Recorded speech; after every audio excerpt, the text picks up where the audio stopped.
Hey everybody, Kane here, and welcome to another video of Out of Conquest. So, in this one, we are going to talk about the Code of Sacrifice, a limited artifact to the hero Gazul.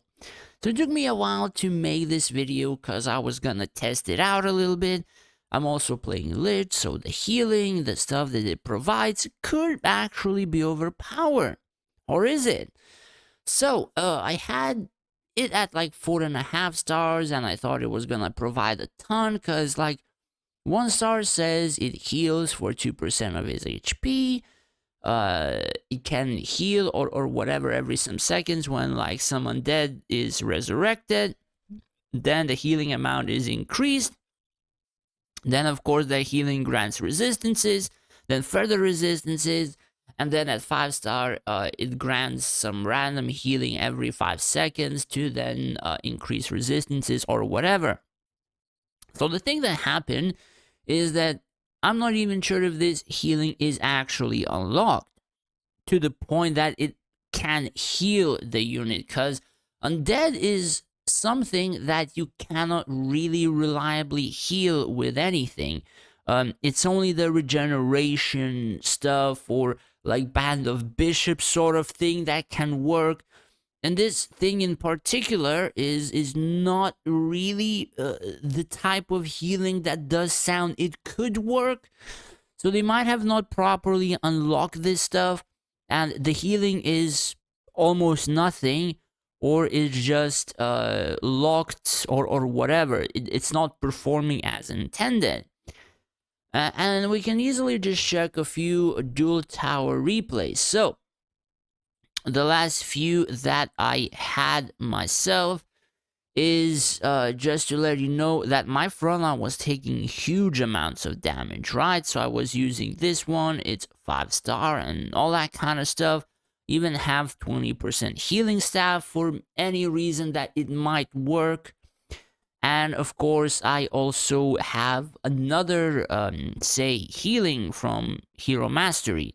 So I'm gonna showcase that even in matches prior to like 10 days or so in the statistics, just to show that he was healing higher. So, as you can see, my Balrog healing like 56 billion, Variant healing a ton, even Awakened 30 Dragon healing my heroes pretty well. And then, of course, we have Gazul at 3.8 billion. Now, the thing about that is that my heroes were also taking damage, and Gazul was also healing my heroes with something.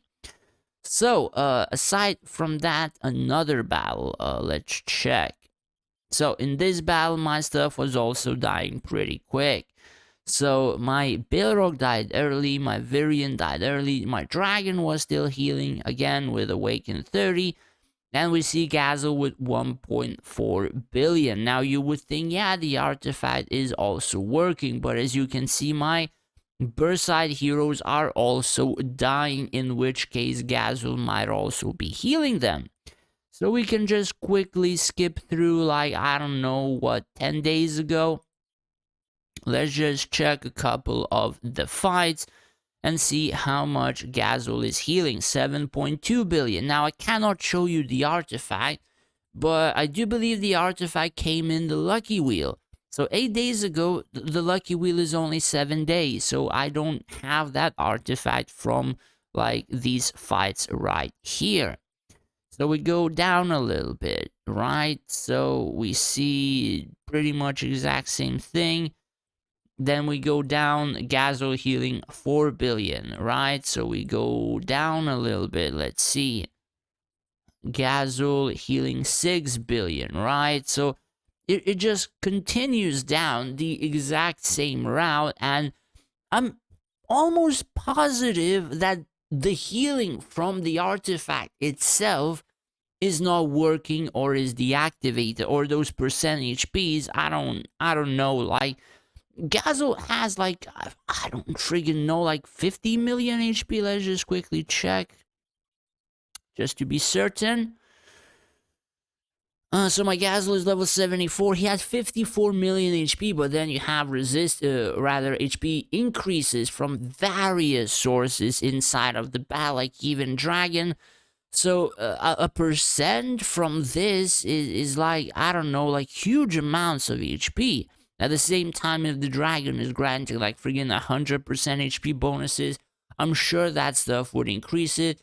Here, army and heroes have like healing done, healing received bonuses.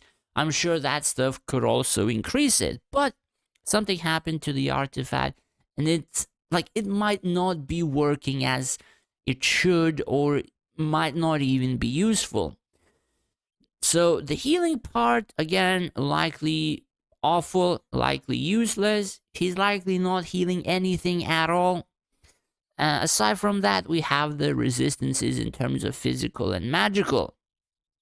Now, the thing about it, it's actually hard to test. Now, if it was prior to the patch where it literally broke everything and shit is dying in seconds, it would have likely been very easy to see whether or not this frontline is gonna be insanely tanky, right? Because if I would have added this towards my stall side, probably my stall side would not be able to be cleared by 30 million and above core powers. That probably would have broken it further. And now it's dying so quick that you don't even know whether or not this effect actually is working or not. So that is the sort of thing that I can really provide you. It's kind of hard to say whether or not this resistance, even at these values, would make a difference, or how huge the effect is. I tried inspecting it, and I didn't really, how can I put it? I didn't really find the range of this. I didn't really, it's even hard to put it in words. I didn't really find the effect range. I don't really know how much of an effect it also has in terms of the defensive capabilities. So it's kind of hard, it's kind of hard because you're sacrificing invincibility on one of your core heroes that can make your skeleton stand quite a bit for a chance of stall side lasting a couple of seconds longer. In terms of like this sort of a meta, I'm not sure. I might just give it another go and keep it for a while, but if it's not performing incredibly well, likely I will just go back to Sky Totem and see whether or not I lost a ton of tankiness from my skeletons. If I did, then I would put it back onto it. But in comparison to something like the Virion artifact, which is one moment like this one, the Gazelle artifact, incredibly awful. In comparison to this, like the Badge of Light for humans is like 5 to 10 times stronger than that of a Gazelle artifact. So I don't really know. Maybe some other specific glitch hero would get a better artifact. Because then again, if this artifact is so goddamn overpowered, even for events, can only imagine Avalon's artifact coming up whenever. So yeah, that is the sort of stuff I can tell about this one.